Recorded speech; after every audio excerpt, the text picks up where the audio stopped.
FM Líder 104.5. Comienzo de espacio publicitario. Sindicato de Empleados de Comercio Sede San Martín. Sindicato de Empleados de Comercio Sede San Martín. Ubicado en la calle Roca 1960, San Martín, con filiales en San Miguel, Hurlingham, José C. Paz, Caseros, Escobar y Pilar. Sindicato de Empleados de Comercio Sede San Martín.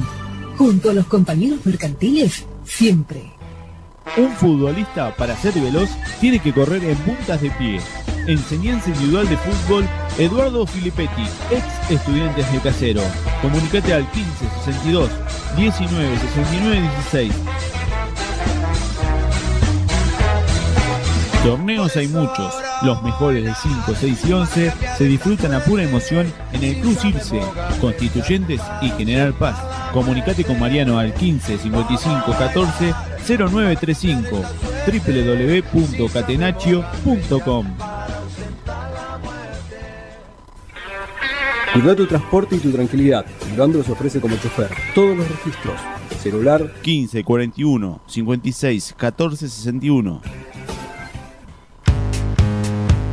El municipio de San Martín pone en marcha un nuevo sistema de estacionamiento medido por mensaje de texto. Ahora, desde tu celular podés activar el estacionamiento con un SMS o también podés comprar crédito en un comercio adherido.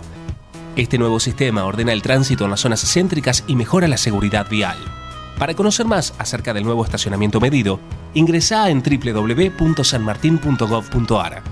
Sigamos cambiando San Martín, nuestro lugar. Estudio Jurídico, Doctores, Cinciari, Ocampo, Vila Plana y Asociados. Te brinda un amplio asesoramiento, temas sucesorios, daños y perjuicios y temas laborales, responsabilidad absoluta y soluciones inmediatas. Acordar entrevista previa a los números 47 52 66 57 o 47 55 72 85. Estudio Jurídico, Doctores, Cinciari, Ocampo, Vila Plana y Asociados. Estamos para asesorarte. FM Líder 104.5. Fin de espacio publicitario.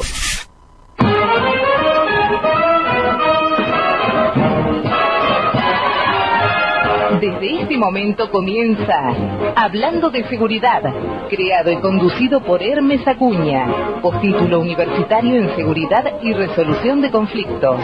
Primer programa radial dedicado exclusivamente a la problemática de la seguridad.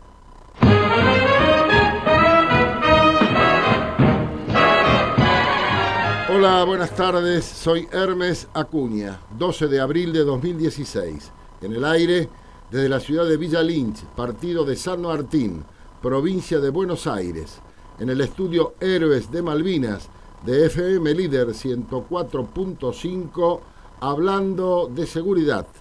Primer programa radial dedicado exclusivamente a la problemática de la seguridad. Nuestro lema: no para mal de ninguno, sino para bien de todos. Saludamos a Susana de nuestra producción, quien atiende los llamados telefónicos, y al señor Jorge Martínez, nuestro operador. Nuestras vías de comunicación: 4753-5433, 4754-0507. Email: info hablando de seguridad @gmail.com. Mensajes de texto y WhatsApp al 15 6216 81 64. Radio online www.lider1045.com.ar. También estamos en Facebook. Durante los últimos días y en estos que estamos viviendo hoy mismo, mañana, en los distintos medios de la gráfica, de la TV, de la radio, hemos escuchado hablar de paraísos fiscales, de offshore, de lavado, de blanqueo, evasión fiscal, ley del arrepentido, acción declarativa de certeza. Hemos escuchado a los opinadores de siempre, y como también digo desde siempre, técnicos, licenciados, doctores y o que tienen la desvergüenza de hablar de lo que no conocen, incluido en esto algunos periodistas, que se ponen a elucubrar o como detectives, o como penalistas, o como economistas, o como especialistas en derecho tributario, y realmente cuando se informa mal se desinforma, y ese es el resultado que llega al gran público, a todos nosotros, a toda la comunidad. Entonces es absolutamente necesario precisar con exactitud de qué estamos hablando cuando hablamos de paraísos fiscales, de offshore, es lícito, es ilícito, lavado y blanqueo, ¿es lo mismo? ¿Qué significa evasión fiscal? Con un caso que ustedes todos conocen, que está en pleno auge, en tapa de todos los medios nacionales y del mundo. La ley del arrepentido. ¿Qué dice la ley del arrepentido? ¿Qué delitos abarca la ley del arrepentido? ¿Cuáles son las prerrogativas que goza el supuesto arrepentido? ¿Cómo se le cree al supuesto arrepentido? ¿Cómo sabemos que está diciendo la verdad? ¿Qué pautas toma la justicia para eventualmente someterlo a ese plan de protección de testigos que tiene previsto el Ministerio de Justicia de la Nación? Respecto de este affair de los Panama Papers, hubo manifestaciones de las más altas esferas en la persona de los funcionarios nacionales de primer orden, acción declarativa de certeza. ¿Qué es esto? ¿De qué estamos hablando? Como es nuestra costumbre, vamos siempre a la fuente. Vamos a hablar con quien sabe, con precisión, con exactitud, para que nos esclarezca a ustedes y a mí. Y me estoy refiriendo al doctor Adrián Arena, quien nos ha acompañado tantísimas veces. El doctor Arena, basta decirle que lo necesitamos para que inmediatamente preste su conformidad y se llegue hasta la radio para ayudarnos a desentrañar estos conceptos que el común de nosotros, entre los que me incluyo, desconoce y desconoce supinamente. A veces se transfiere oralmente un concepto y empieza a formar parte de esos mitos urbanos y se monta toda una discusión partiendo de una premisa falsa. Por eso digo, siempre es importante recurrir a la fuente y nosotros lo hemos hecho una vez más. El doctor Arena es abogado, es especialista en derecho penal, procesal penal y tributario, es docente universitario y es director de la Escuela Superior de Derecho y Práctica Forense que se encuentra en nuestra ciudad de San Martín. Adrián, bienvenido y muchas gracias. ¿Qué tal? Un gusto estar una vez más acá. Y agradecerte, como lo he hecho recién, Adrián, públicamente, tu buena predisposición cada vez que te requerimos para que nos desasnes en estos temas que son tan técnicos y tan específicos. Y no sé si estarás de acuerdo con las manifestaciones que acabo de vertir en lo que respecta a la desinformación que sufrimos los argentinos cuando se tratan de temas tan puntuales, de temas tan técnicos. Sí, claro. En realidad la desinformación es producto de que se transmite falsa información. Así es. Y la gente no solo no sabe de qué se trata, sino que cree que sabe, que es peor. Exactamente, que cree que sabe. Lo vemos en todos los medios eso, todos los días. Y lo escuchamos y también lo leemos. Así es que, hecha la presentación de nuestro invitado de honor, es un honor para nosotros tener al doctor Arena en nuestro estudio, pese a sus múltiples obligaciones. Vamos a ir a la primera tanda de este programa de la fecha, para después dedicarle todo el tiempo que sea necesario en el transcurso del programa para que nuestro invitado, el doctor Adrián Arena, nos esclarezca dentro de nuestra sapiencia lega, es decir, ninguna, en estos temas tan puntuales, para saber dónde estamos parados y poder sí avisorar, tal vez algún desenlace, saber fundamentalmente dónde estamos parados. Adelante con la tanda, Jorge. Crónica y Análisis, periódico online, periodismo independiente. Juan de Dios González, director. Email cia@cronicayanalysis.com.ar, www.cronicayanalysis.com.ar. Compresores Rosales, industria argentina. Fabricación y venta de compresores de aire a pistón, nuevos y usados, repuestos y accesorios. Sin cargo, un equipo en préstamo mientras reparamos el suyo. Monteagudo 378, Villa Lynch, Buenos Aires, Argentina. 4752-6559. Email info@compresoresrosales.com.ar, www.compresoresrosales.com.ar. Foto Tomás, video digital. Desde 1949, registrando tus momentos inolvidables. Estrada, esquina Santa Marta, Villa Maipú, San Martín, Buenos Aires, Argentina. Teléfono 4755-4932. Restaurant Buffet, Círculo San Andrés. Pastas y comidas caseras. Congreso e Intendente Alvear, San Andrés. Tactical Center, Ayacucho 2464, San Martín, provincia de Buenos Aires. 4754-0190, polígono de tiro, cursos básicos y avanzados, aulas propias, atención a empresas de seguridad privada, certificaciones de tiro, descuentos integrantes de fuerza. Citando este programa, 20% bonificación en pedanas. Horario lunes a sábados de 11 a 20 y 30. www.tacticalcenter.com.ar.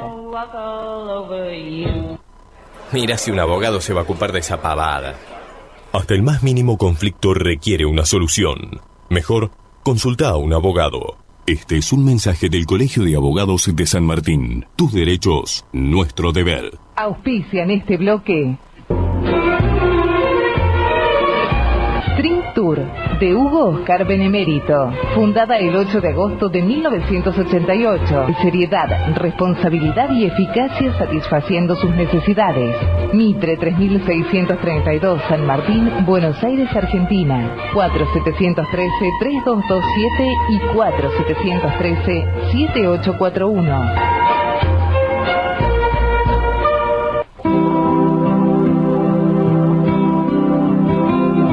De Profesionales Latinoamericanos de Seguridad. Coordinador Internacional, Profesor Edgardo Frigo. Cerrito 836, tercer piso, Buenos Aires, Argentina. Telefax 4206-7721. Email efrigo@mr.com.ar, www.forodeseguridad.com.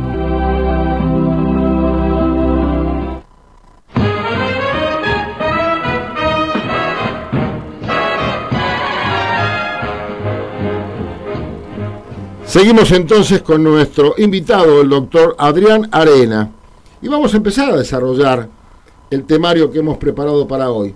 Adrián, sí. ¿Qué son los paraísos fiscales? Los paraísos fiscales son ciertos puntos dentro de la geografía donde, de baja o nula tributación, donde se reciben, se autoriza la constitución de sociedades para actuar fuera de ese lugar, y también donde se abren cuentas para extranjeros no residentes, y todo garantizan anonimato y baja tributación o nula tributación. Esas son las ventajas que ofrecen. Supongamos un empresario argentino se acoge a un paraíso fiscal, a uno de los... ¿Cuáles son los paraísos fiscales más conocidos? Las Seychelles, las Caimanes. Sí, hay un montón. Uruguay hasta hace poco lo era. Las Malvinas es otro paraíso fiscal. ¿Islas Malvinas? Sí, tienen muchas sociedades offshore. La Isla del Hombre, Seychelles, algunos estados de Estados Unidos. Delaware, Columbia, tienen sociedades offshore. Después Liechtenstein, Luxemburgo, Andorra, hay un montón, hay más de 100. Más de 100 en el mundo entero. En el mundo entero. ¿Cualquier persona? Bueno, Panamá también, ¿no? Claro, Panamá. Sí. Mi pregunta es, ¿puede ir a un paraíso fiscal una persona física? Es que no necesita ir, lo puede hacer. Es una manera de expresarme. Sí, claro. O puede operar, digamos, sí, en un paraíso fiscal, una persona física y o una persona jurídica. Sí, en realidad el tema, quizás empecemos desde el principio. Por favor. Los paraísos fiscales ofrecen sociedades. Son sociedades que se constituyen en ese país para operar fuera de ese país. Es decir, no como condición para acceder a los beneficios, no pueden por eso son offshore, no pueden actuar en el país en el cual se constituyen. Etimológicamente fuera de las costas. Claro, no pueden actuar en ese país, tienen que actuar en un tercer país. Y a cambio de eso obtienen un régimen fiscal de excepción, que no tributan nada o tributan muy poco, y también proveen ingresos al paraíso fiscal porque tienen que pagar derechos, tasas, por el mantenimiento de la sociedad. Esa es mi pregunta, ¿cuál es la ganancia del país? Ganancia es esa, la ganancia es, aparte todo el movimiento económico que genera y todos los fondos que se mueven. Por ejemplo, hoy las sociedades que más se están utilizando son las LLC, Liability Limited Co., que se constituyen en Estados Unidos. Se tienen que constituir por extranjeros no residentes para actuar fuera de Estados Unidos. Y es un régimen offshore. Estas sociedades, por ejemplo, las que están constituidas en Delaware, en Europa ya están en la lista negra, no pueden operar, porque están sospechadas. Adrián, ¿y quién elabora esa lista negra? ¿La OCDE, por ejemplo? Y diferentes organismos, sí, diferentes tipos de organismos. Transparencia Internacional. Sí, los organismos que monitorean el lavado de dinero, el flujo de capitales provenientes de actos delictivos. KLMP, sí, creo que es otra. Claro, ahora, el tema es estas sociedades se constituyen de una forma muy simple. Por ejemplo, estas LLC se pueden constituir a través de internet, escaneando el pasaporte y pagando con tarjeta de crédito $500, ya tienen la sociedad armada. Son sociedades que no requieren como requisito la pluralidad de socios, puede ser un único socio. Una unipersonal. Y que puede ser, por ejemplo, el estatuto dice algo así, que esta persona constituye una sociedad para realizar cualquier tipo de actividad en terceros países, para lo cual tendrá el capital adecuado a ese objeto. Y con eso ya está constituida la sociedad. Con eso puede operar en un montón de lugares. Ahora, la equivocación acá, y esto va para todas las offshore, es suponer que esto siempre encubre una conducta delictiva. Esto no es así. Porque esto es algo como decir, bueno, esta persona tiene un arma de fuego, como tiene un arma de fuego es un ladrón, la va a usar para robar, y no, puede usarla para otra cosa. Sí, claro. Y las sociedades estas también se pueden usar para otras cosas. ¿Por ejemplo? Y por ejemplo puede haber... todo pasa por la conducta que tenga quien administra la sociedad, los administradores y los accionistas. Cualquier tipo de actividad comercial se puede hacer con esta sociedad. Por ejemplo, todo el comercio electrónico, las ventas online, por lo general se hacen con LLC. Bueno, YPF cuando firmó el acuerdo con Chevron utilizó una sociedad offshore para hacerlo. Una sociedad offshore constituida por YPF.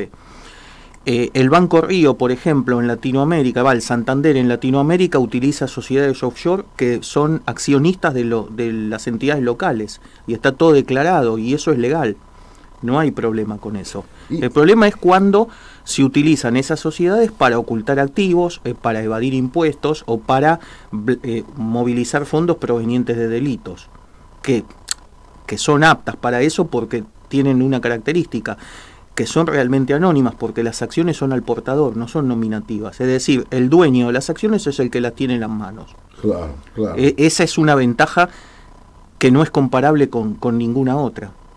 Adrián, ¿y cuál es la finalidad que una empresa o un empresario abra una cuenta offshore en un paraíso fiscal y por qué no la abre en el país donde se desenvuelve? Bueno, la cuenta, acá estamos hablando primero de una sociedad. La ventaja que tiene este tipo de sociedades es la amplitud del objeto, la simplicidad de los trámites de mantenimiento y de la gestión de la sociedad, y el hecho de que las acciones son al portador. Esto, por ejemplo, si una persona tiene un inmueble en cabeza de esta sociedad, puede transferir el inmueble transmitiendo físicamente las acciones, con lo cual no hay costo de escrituración ni hay costo fiscal. Esto es importante y esto no es ilegal. ¿Y esas acciones cotizan en bolsa, por ejemplo? No, son acciones que son privadas. Son privadas y la tenencia de las acciones implica tener la sociedad, ser accionista, ser titular del paquete accionario y por lo tanto de todos los activos que la sociedad pudiera tener. Eso en el caso legal. En el caso legal, sí. En el caso ilegal también, porque el tenedor es el propietario. Ahora, puede haber personas que manejan fondos provenientes de delitos. Y bueno, es una buena herramienta poner esos fondos a nombre de este tipo de sociedades. ¿Por qué? Porque no se puede saber quién es el propietario. Por el anonimato. Por el anonimato, claro. ¿Y cómo encaja todo esto la tan mentada triangulación? Bueno, la triangulación son operaciones que se realizan entre este tipo de sociedades, es decir, una sociedad realiza operaciones con otras y esta a su vez con otra, y eso forma parte todo de un entramado tendiente a hacer más difícil la trazabilidad de los movimientos de fondos. Eso es normal que se haga eso. Eso es cuando se utilizan estas sociedades con fines ilícitos, se hacen operaciones entre las sociedades como para que el movimiento de fondos sea tan complejo de forma tal que no se pueda detectar. Sí, que generalmente se pierden. Se pierde, claro, se le pierde el rastro, sí. ¿Cuál es la norma del derecho argentino que pune este tipo de situaciones? No hay una norma específica. Este tipo de sociedades no está prohibida. Se pueden registrar en la Inspección General de Justicia o en las jurisdicciones provinciales, pero impusieron a partir de hace unos pocos años ciertos requisitos para que les puedan extender la inscripción registral acá, en nuestro país. El caso concreto del Panama Papers y el señor presidente de la Nación. Bueno, que le atribuyen una actitud dolosa por haber tenido una cuenta del año 94, creo que era. Bueno, ahí lo que en principio surge de la información periodística y de las manifestaciones de los interesados es que se trata de una sociedad constituida en Panamá que no llegó a realizar actividad y en la cual el presidente integraba el órgano de administración y, según decía, no tenía participación en el paquete accionario, y que como director no percibió remuneración, y en función de no haber tenido ingresos ni como accionista en concepto de dividendos ni como director en concepto de honorarios, no existe la obligación legal de declararlo. Esto desde el punto de vista teórico es correcto. Lo que habría que verificar es que en la práctica los hechos se correspondan con los dichos, lo cual en el caso de la tenencia de las acciones pareciera ser muy simple, porque la tenencia estaría declarada en la declaración jurada de AFIP del padre, donde declara la propiedad de todo el paquete accionario, y con anterioridad que los hechos se revelasen, con lo cual eso debería ser una prueba suficiente. Ahora, el tema de los honorarios, bueno, no es la regla que uno actúe sin remuneración como director de una sociedad de la cual no es accionista, pero teniendo en cuenta que se trata de un familiar, el propietario del paquete accionario, que conformaban un grupo, es muy probable que sea así. Es decir, esto no tiene connotaciones delictivas, en principio, no se ve nada no se ve nada raro, digamos. Los cárteles internacionales utilizan invariablemente paraísos fiscales y cuentas offshore. Sí. En el caso puntual que estamos hablando de los Panama Papers y la familia del señor presidente de la Nación, de acuerdo a lo que nos has explicado, sería legal y ahí va la pregunta, cuando se va a constituir una sociedad offshore, ¿se debe de declarar en el ente respectivo del país de origen? Sí, porque le otorga la personería. Se A tiene ver, que... eso, por favor. Claro, cada país regula esto de diferente forma, pero más o menos todas las legislaciones son similares, porque esto es algo común en todos los países. Bien. El trámite de constitución de ese tipo de sociedades es similar al de una sociedad que no es offshore. Lo que cambia es la regulación legal, es decir, se constituye de la misma forma, pero está habilitada para realizar una actividad distinta a las otras. Por ejemplo, en Uruguay estaban las sociedades anónimas comunes y las que se llamaban SAFI, Sociedades Anónimas Financieras de Inversión, que esas eran offshore. Bueno, hay que hacer un estatuto, hay que publicar un edicto, un aviso en el boletín oficial, hay que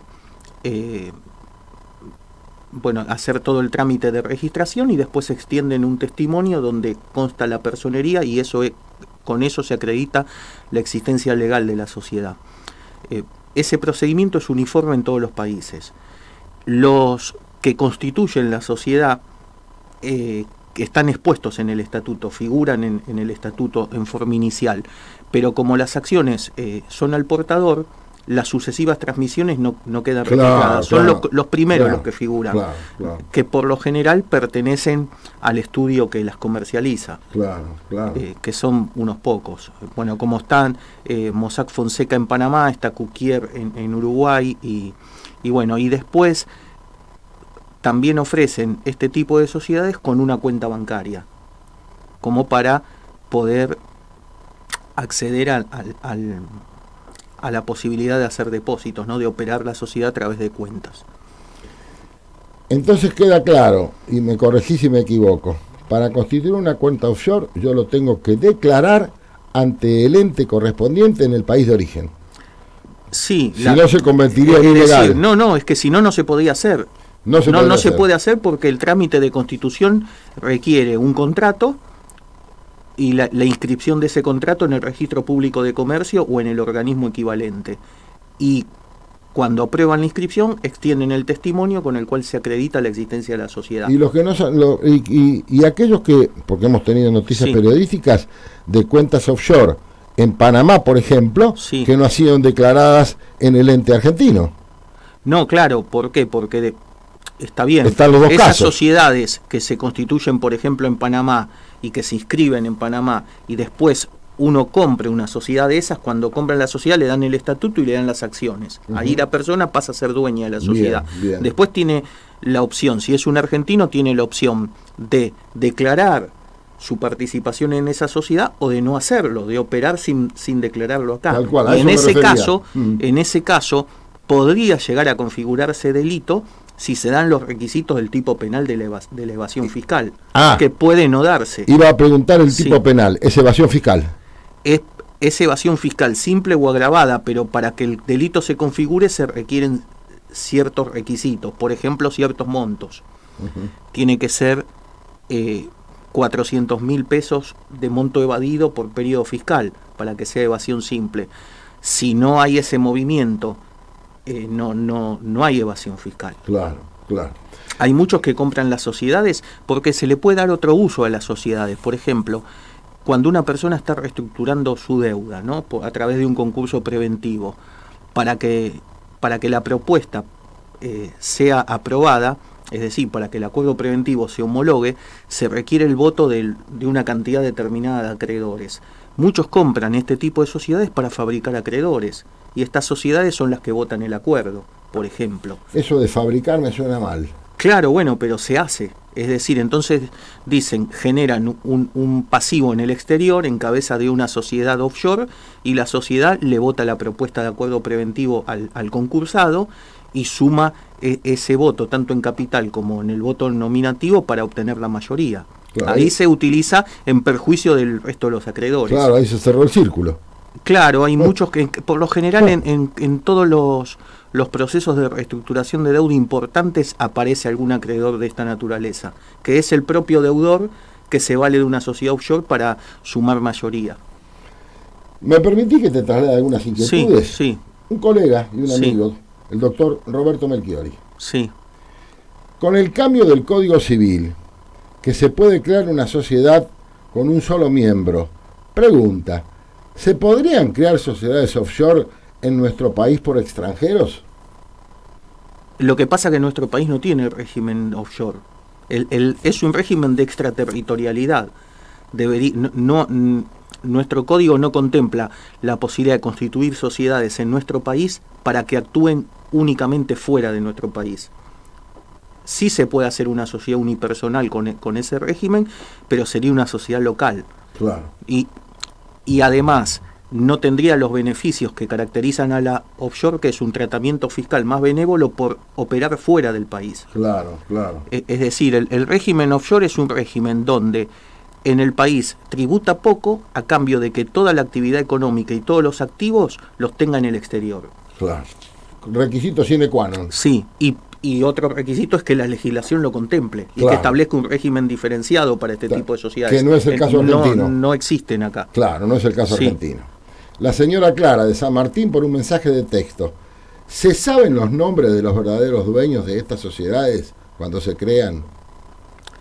Bueno, Los en realidad originarios. cuando se crean, lo que pasa que los que en realidad estas sociedades se constituyen con un capital mínimo. Calculen que para comprar una sociedad de esta armada hay que desembolsar, en el caso de las LLC, entre 400 y $1.000, y en el caso de una sociedad panameña entre 2.000 y $10.000, de acuerdo Simbólico, a cómo sea. simbólico. Sí, por eso, en realidad es dueño de un papel, Claro. de un papel sellado que le permite actuar al amparo del anonimato. Ahora, los que figuran como fundadores, como originarios de la sociedad, en realidad son empleados del estudio que las vende. Claro. Es decir, el estudio necesita gente que las arme porque ya las tiene armadas y están disponibles para la venta. Claro. Con lo cual esa persona va a figurar ahí y quizás figure en miles de sociedades, pero es el trabajo de él ese. Tal cual. Claro.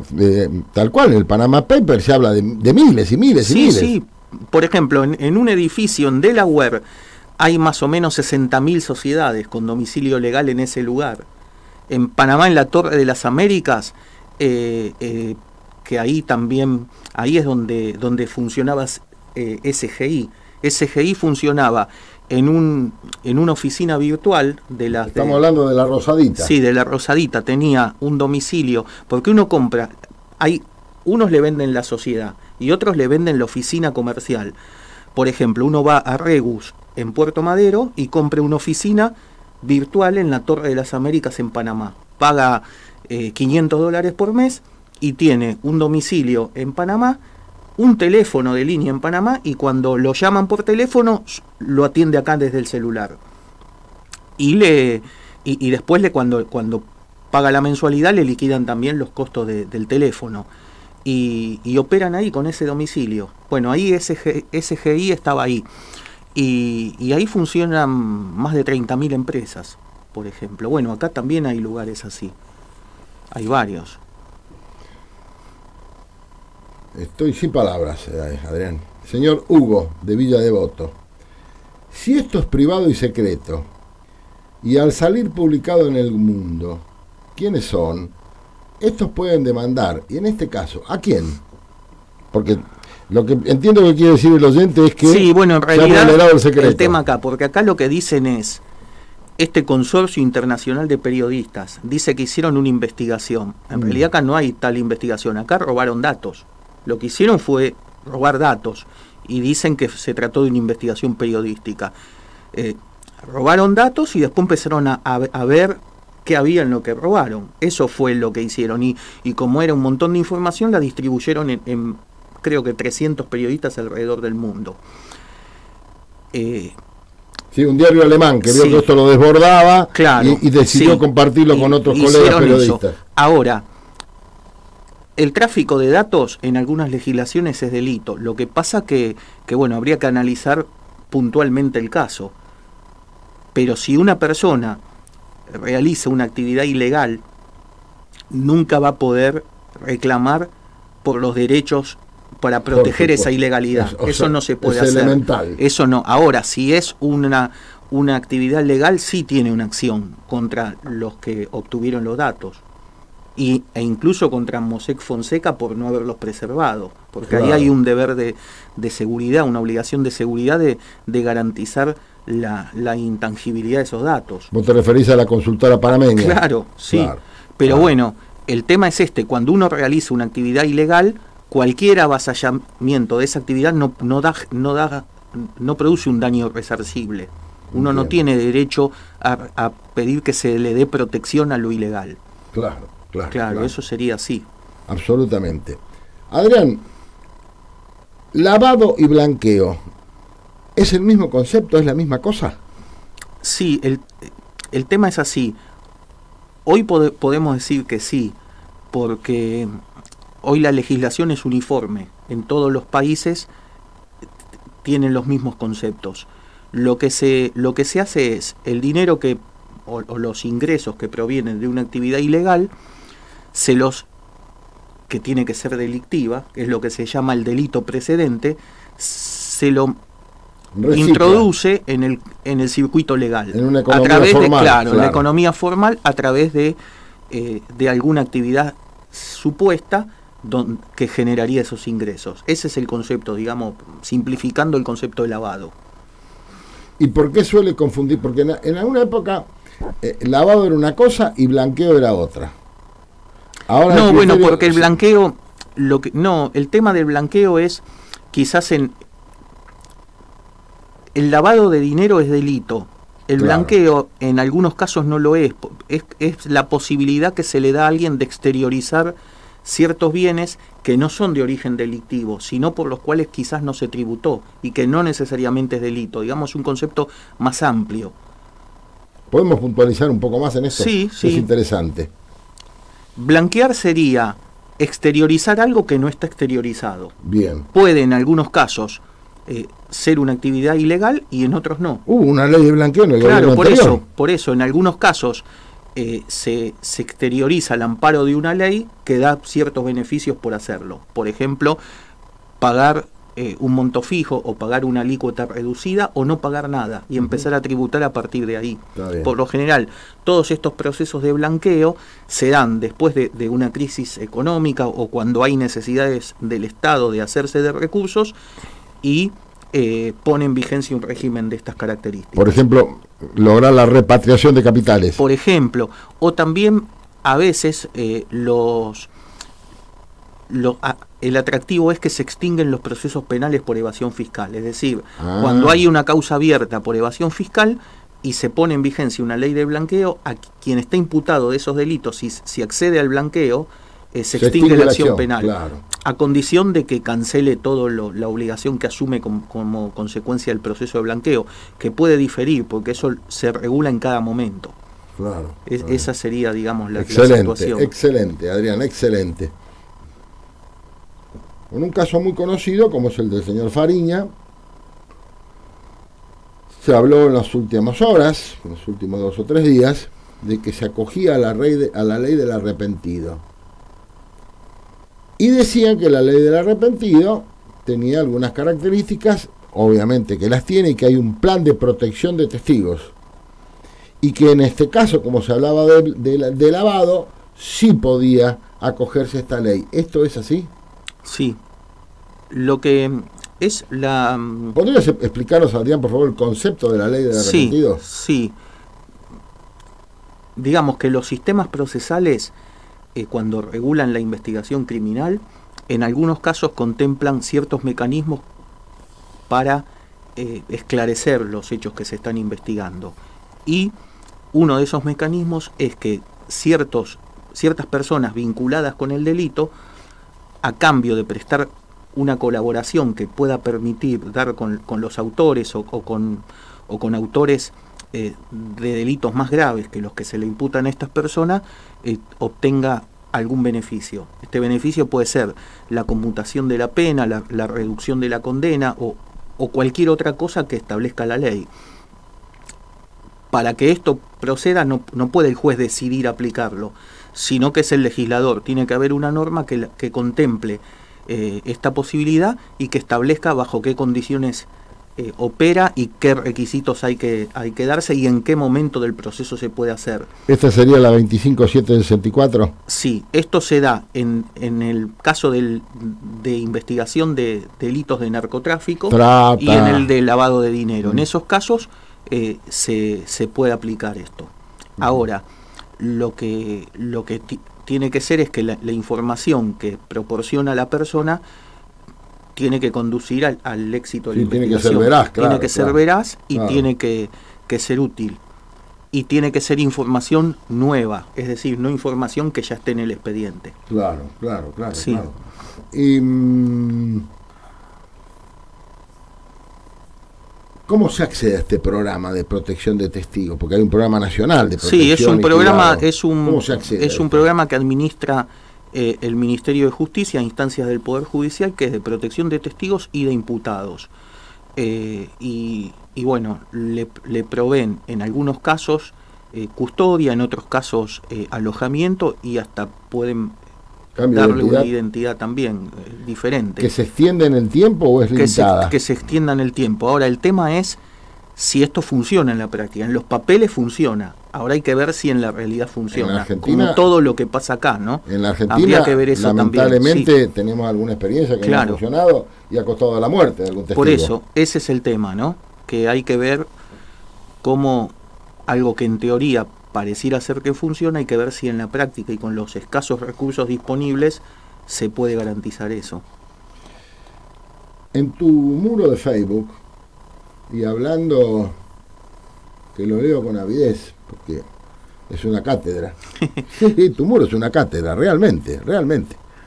Y personalmente me gusta mucho cuando hay opiniones encontradas, que evidentemente creo que algunos o muchos deben ser colegas tuyos que tienen otras opiniones.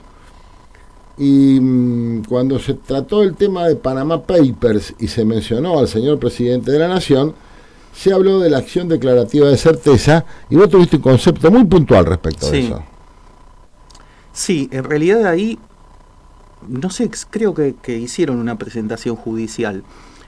Hablaban de dos cosas que me llaman la atención. Uno, de este tipo de proceso, y segundo, de dónde proponían plantearlo, que hablaban de la justicia civil nacional en lo civil, cuando en realidad esto no es una cuestión de naturaleza civil, sería un fuero notoriamente incompetente. Y en segundo lugar, la acción declarativa de certeza es un proceso sumario que se inicia cuando en una relación jurídica entre dos partes hay un estado de incertidumbre acerca de los alcances de esa relación. Un caso práctico, Adrián, para entenderlo bien. Por ejemplo, un caso práctico sería, supongamos,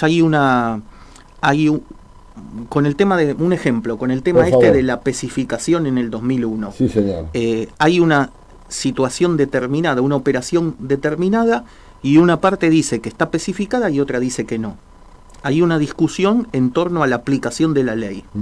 Unos dicen no, esto quedó especificado, y otro dice no, porque estabas en mora, no queda especificado, por ejemplo. Y el juez va a analizar el derecho, esto es importante, va a analizar el derecho y va a fallar si está o no especificado. Es decir, hay una discusión jurídica sobre ciertos hechos que las dos partes están de acuerdo. En cambio, en lo que propone el presidente, la discusión no es jurídica, la discusión es si era director y si percibió una remuneración. Y la acción declarativa de certeza no discute hechos, discute derecho. Porque para decir, no, yo no tengo que presentar la declaración jurada porque no percibí remuneración como director, lo que se va a discutir es si percibió o no remuneración, y es una discusión de hechos. Y la acción declarativa es darle certeza a los alcances de una relación jurídica, no de una relación fáctica. Claro. Entonces, no es adecuado eso. Cuando el doctor dice fáctico se refiere a hechos. A hechos. No se discuten los hechos, se discute el derecho. Ahora, qué innecesario que es eso, porque si hay un proceso penal en el cual está imputado, el mejor campo donde dar las explicaciones es en el proceso penal. Claro. Que primero, no tiene las restricciones propias del proceso civil. No hay etapas tan rígidas como en el proceso civil y puede es más rápido porque puede aportar todos los elementos juntos y el juez decide. Me parece mucho más simple, en vez de entablar esa acción que no debería admitirse bajo ningún punto de vista por parte de la justicia. Claro, lo cual no significa que no la admitan, porque por ahí, como es el presidente, el juez le da curso. Además, ¿quién sería el demandado en esa acción? Claro. Por ejemplo, cuando en el ejemplo que di hay un deudor y un acreedor, ¿acá claro. quién es la contraparte? Es incierto. ¿Qué va a demandar el Estado Nacional en el fuero civil? Por eso, no sé a quién se le ocurrió eso, pero es una estupidez. ¿Y dónde se debería plantear esta cuestión? Para mí esta cuestión no es materia de una acción declarativa. Si lo fuese, el ámbito es el contencioso administrativo federal, no el civil. A eso quería llegar. Claro, pero tampoco, porque este tipo de acciones tienen otra finalidad, no esta. El ámbito adecuado es, si acá le están imputando la comisión de un delito, bueno, hay una causa abierta por una denuncia, pero si no, se podía haber autoincriminado él mismo y pedir la apertura de un proceso penal para dar las explicaciones. Hubiese sido más simple. Igual las explicaciones sonaron bien, es decir, desde el punto de vista de si eso fue así, no hay ningún problema. Evidentemente no hay delito, ni hay nada raro, y ni es comparable con los crímenes del kirchnerismo, que cierto periodismo los pone en un pie de igualdad. Cierto, sí. Por eso era mi pregunta. Claro, como si fuesen lo mismo, y son dos cosas totalmente distintas. Pero bueno, esa es la situación. En esta situación que estamos viviendo al día de hoy, que va a haber una sucesión, porque esto me lo pregunta mucha gente en la calle. El juez federal, el doctor Casanelo, ha librado un oficio a distintos juzgados federales pidiendo o sugiriendo la interconexidad de todas las causas que tienen, en algunos casos, los mismos imputados. ¿Esto es viable desde el punto de vista procesal? Lo que pasa que con la información que circula en los medios es... Nada más que los medios, claro. No es tenemos insuficiente otra. como para decirlo, para que se acumulen en un mismo expediente. Además de la conexidad subjetiva, tiene que haber conexidad objetiva. Tiene que tratarse de delitos conexos o de diferentes fases de un mismo delito. Estamos hablando de los concursos. Claro que sí, debería ser un concurso real de varios delitos que estén conexos. No la conexidad de sujetos nada más. Y no sé si hay una conexidad objetiva. Aparte, hay delitos de diferente naturaleza y de diferentes fueros también, porque creo que hay una causa en el fuero penal tributario. Yo creo que eso va a generar una cuestión de competencia que va a demorar el procedimiento. Y aparte, el Código Procesal establece momentos para este tipo de decisiones que no son durante la instrucción. Que no serían estos precisamente. Claro. Y en el caso de que se pudiese dar esta situación, ¿quién sería el juez que intervendría y unificaría las causas? ¿El que actuó en el primer hecho o en el hecho más grave? Y yo entiendo que sería el que previno. Lo que pasa que la gravedad... El que previno en primera instancia. Son delitos igualmente graves y con maniobras muy complejas. Creo que no debería hacerse eso. Creo que debería cada causa tramitar ante el juzgado donde corresponde, y después hay formas de llevar adelante los juicios, y hasta se pueden hacer juicios independientes, y después si hay condena, hay formas de unificar las penas. Que todo eso está previsto en el Código Procesal y en el Código Penal. No me parece, esto suena más bien a algo raro. Lo he escuchado en varios medios, ¿eh? Sí, claro. Y en varios periodistas he escuchado esto, sí. ¿eh? Y realmente estaba esperando este momento para hacerte este tipo de preguntas, porque algunos ya lo dan por hecho esto. Sí, habría que ver también los comentarios. Habría que ver también, porque por ahí se trata del mismo hecho en diferentes procesos. En ese caso, el múltiple juzgamiento no está vedado por la Constitución. Habría que... Claro, obviamente. Ahí es el que previene el que se lleva toda la investigación. El que empieza a investigar es el que capta todos los demás procesos. Pero tendría que ser el mismo hecho. Ha sido por demás elocuente y gráfico, y toda esta nota al doctor Arena. Por último, Adrián, yo te quería pedir si tenés la gentileza de hacernos una síntesis, un remate de todo esto, porque no es fácil para nosotros legos entender todo esto que nos has dicho, que con tu característica didáctica lo has hecho muy simple para nosotros, pero no lo es. ¿Cuál sería tu conclusión final respecto de toda esta problemática de offshore, paraísos fiscales, ley del arrepentido? Sí, bueno, yo creo que acá el problema que se presenta es que se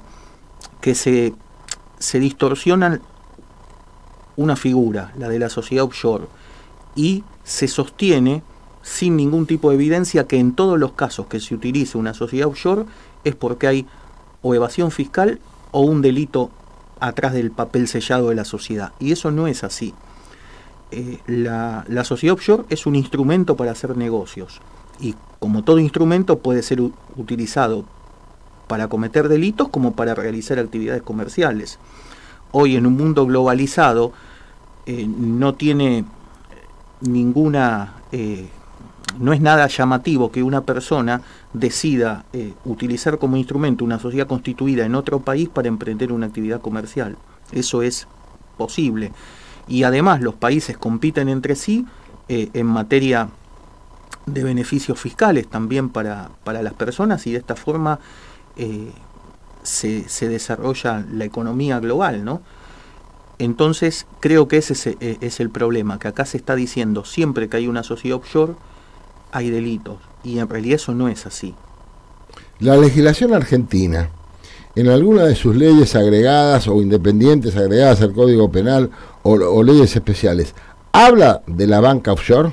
¿Hay alguna norma que hable taxativamente? Que hay, norma legal no, hay algunas normas de tipo administrativo que emite la Inspección General de Justicia cuando regula el procedimiento de apertura de sucursales o de inscripción como sociedad extranjera de esas sociedades. Es decir, una sociedad extranjera puede actuar en nuestro país de dos formas: o abre una sucursal y opera comercialmente, o se inscribe para ser accionista de otra sociedad. Es decir, es una inscripción que va a habilitarla a participar como accionista en otro tipo de sociedades.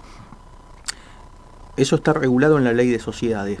La Inspección General de Justicia reglamenta esas disposiciones legales y exige ciertos requisitos aplicables a todas las sociedades, sean offshore o no, pero en realidad estos requisitos apuntan a impedir que las sociedades offshore se registren acá.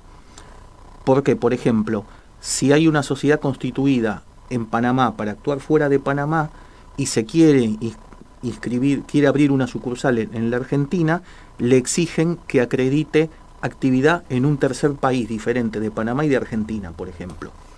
Y quizás esa sociedad no puede acreditar eso. ¿Por qué? Porque no lo hace, porque la compraron para poner un inmueble a nombre de la sociedad acá en la Argentina, por ejemplo. En los 90 era muy común utilizar sociedades uruguayas como titulares registrales de inmuebles. Cierto. Y eran offshore. Tal cual. Y bueno, después cuando surgió el problema para escriturar esas sociedades con toda esta normativa reglamentaria que emitió la Inspección General de Justicia. Pero bueno, eso era muy común, había muchas, pero cualquiera lo hacía, lo hacía el carnicero del barrio, no es que era algo muy sofisticado, lo hacía cualquiera. Y compraba con $1.500 una sociedad y ponía a nombre de esa sociedad una propiedad. ¿Para qué? Para protegerla de la agresión patrimonial de terceros. Por ahí uno tiene una empresa, piensa que lo pueden demandar por un juicio laboral y bueno, ve como una posibilidad de proteger su patrimonio valerse de este tipo de sociedades. Excelente. Sí, por favor, adelante. No, eso digo, que no se puede atacar el instrumento, lo que se tiene que atacar es el uso que se da de ese instrumento, que puede ser para violar la ley o para realizar una actividad comercial. Muy gráfico tu ejemplo. Es como un arma, uno puede tener un arma para robar o para defenderse. A eso me iba a referir, a tu ejemplo tan elocuente del comienzo del bloque respecto de un arma. Y sí. Doctor Adrián Arena, muchísimas gracias. No, por favor. Como de costumbre, muchísimas gracias. Y hemos aprendido mucho. Vamos a ir a la última tanda, Jorge. Crónica y análisis, periódico online, periodismo independiente. Juan de Dios González, director. Email cia@cronicayanalysis.com.ar, www.cronicayanalysis.com.ar. Compresores Rosales, industria argentina. Fabricación y venta de compresores de aire a pistón, nuevos y usados, repuestos y accesorios. Sin cargo, un equipo en préstamo mientras reparamos el suyo. Monteagudo 378, Villa Lynch, Buenos Aires, Argentina. 4752-6559. Email info@compresoresrosales.com.ar, www.compresoresrosales.com.ar. Cochería La Diosma, prestigio y calidad. Modernas salas velatorias. Atendemos 180 obras sociales. Coronel Mon y 1 de Mayo, San Martín, Buenos Aires, Argentina. Teléfonos 4755-2353 y 4755-1400.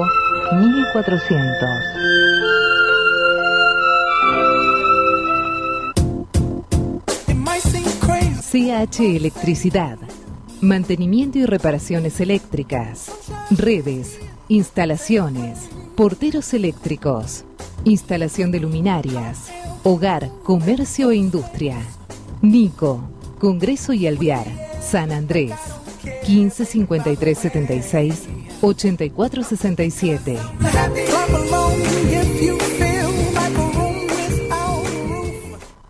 Mira si un abogado se va a ocupar de esa pavada.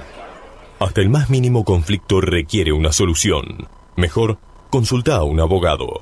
Este es un mensaje del Colegio de Abogados de San Martín. Tus derechos, nuestro deber.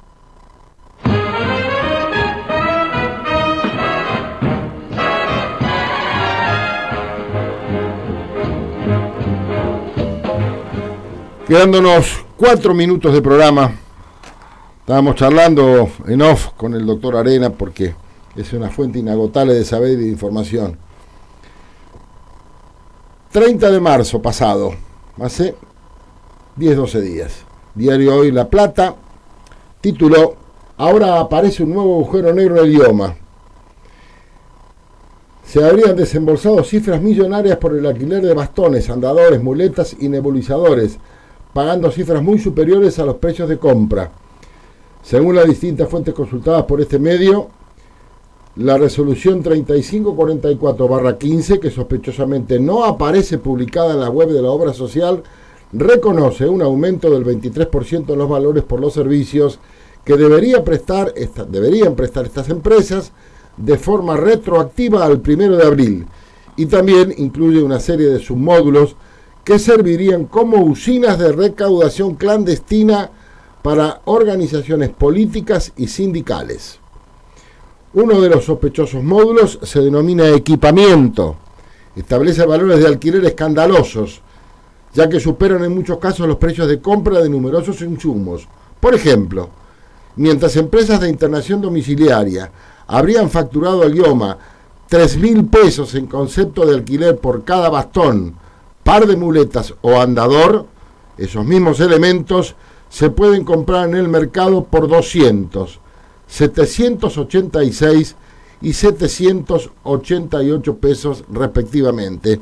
También habla la nota de otro cuadro, de otro submódulo, el cuadro respiratorio no oxigenado con mal manejo de secreciones, el de soporte nutricional, y al respecto han salido a hacer declaraciones los titulares de la Asociación de Profesionales del IOMA, entre otras entidades relacionadas con el Instituto de Obro Médico Asistencial, de obligación para todos los empleados públicos de la provincia de Buenos Aires.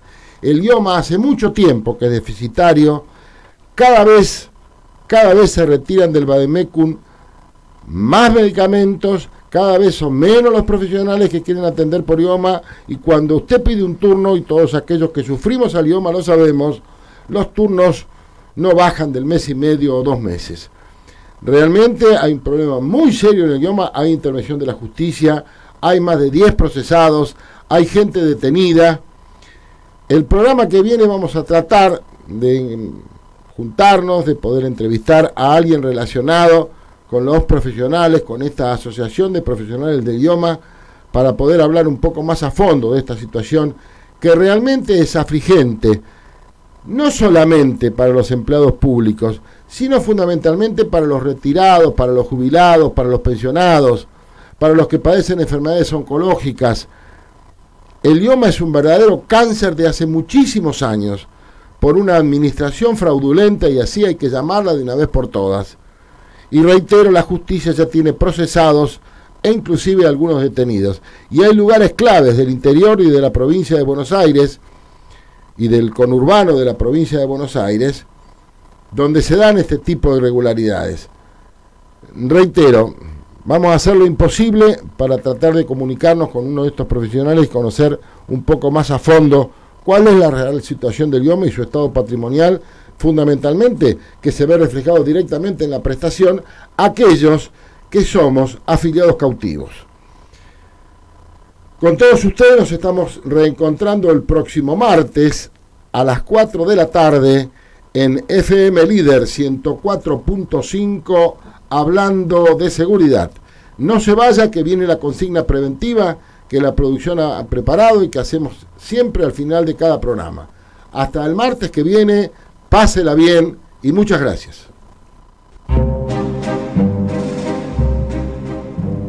Cuídese de árboles gruesos, vehículos, kioscos, acúmulos de basura, ramas o escombros en la vía pública.